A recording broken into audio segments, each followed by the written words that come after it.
Hello mga ka-Chef James, how are you? So, tayo ay magluluto ng pinakbit, my version style of cooking. So, this is all the ingredients here. So, ito yung mga sangkap na gagamitin ko. Hulog natin yung meat.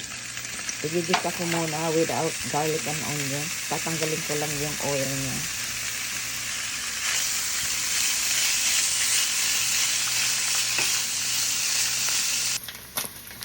Ito na, medyo nag-brown na yung meat. So, tatanggalin ko na siya.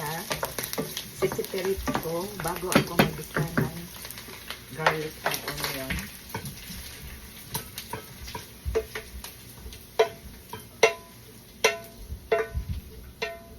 Ayan na guys. Sigisa na natin ginger, garlic, onion. Sabay-sabay na natin.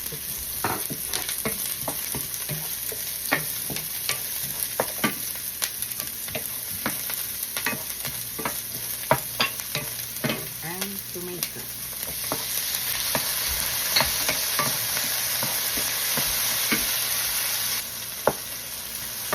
Ihulog na natin yung karne na ginisa ko.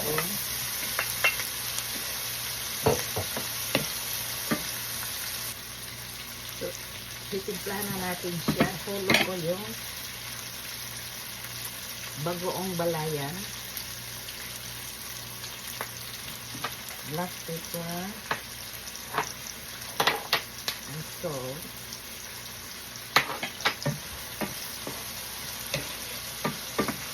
Ilalagyan natin siya ng water.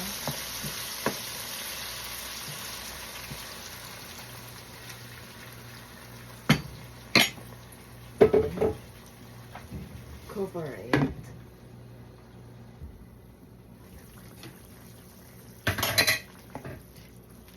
Malambot na siya yung karne. So, ihulog na natin yung squash, kalabasa.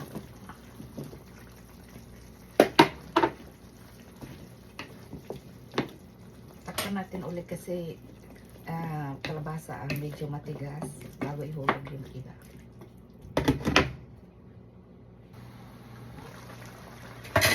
Ihulog na natin ngayon ang ampalaya.